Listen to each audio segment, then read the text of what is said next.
ಬಾಗೇಪಲ್ಲಿ ತಾಲೂಕಿನ ಪದವಿ ಪೂರ್ವ ಕಾಲೇಜುಗಳ ತಾಲೂಕು ಮಟ್ಟದ ಕ್ರೀಡಾಕೂಟಕ್ಕೆ ಪಟ್ಟಣದ ನ್ಯಾಷನಲ್ ಕಾಲೇಜು ಮೈದಾನದಲ್ಲಿ ಶುಕ್ರವಾರ ತಾಲೂಕು ದೈಹಿಕ ಶಿಕ್ಷಣ ಶಿಕ್ಷಕ ಪರಿವೀಕ್ಷಕ ರಂಗನಾಥ್ ಹಾಗೂ ವಿವಿಧ ಕಾಲೇಜುಗಳ ಪ್ರಾಂಶುಪಾಲರು ಚಾಲನೆ ನೀಡಿದರು. ಈ ಸಂದರ್ಭದಲ್ಲಿ ದೈಹಿಕ ಶಿಕ್ಷಣ ಪರಿವೀಕ್ಷಕ ರಂಗನಾಥ್ ಮಾತನಾಡಿದರು.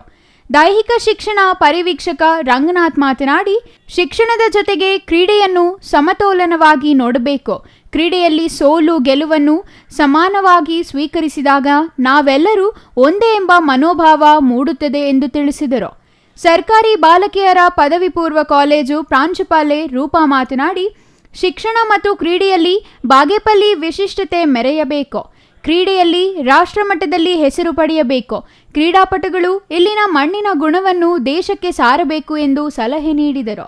ಈ ಸಂದರ್ಭದಲ್ಲಿ ಪ್ರಾಂಶುಪಾಲೆ ಉಮಾಶಶಿ, ವೆಂಕಟಶಿವರೆಡ್ಡಿ, ವೆಂಕಟೇಶ್ ಪ್ರಸಾದ್, ಶಿವಣ್ಣ, ಉಪನ್ಯಾಸಕರಾದ ಎನ್ ನಾಗರಾಜು, ಮುನಿರಾಜು, ರವಿ ಚಂದ್ರನಾಯಕ್, ದೈಹಿಕ ಶಿಕ್ಷಣ ಇನಾಯತುಲ್ಲಾ, ಸುಜಾತಾ, ಹನುಮಪ್ಪ, ಬೈಯರೆಡ್ಡಿ, ಡಿಎನ್ ಶೀಲಾ ಮತ್ತಿತರರು ಹಾಜರಿದ್ದರು.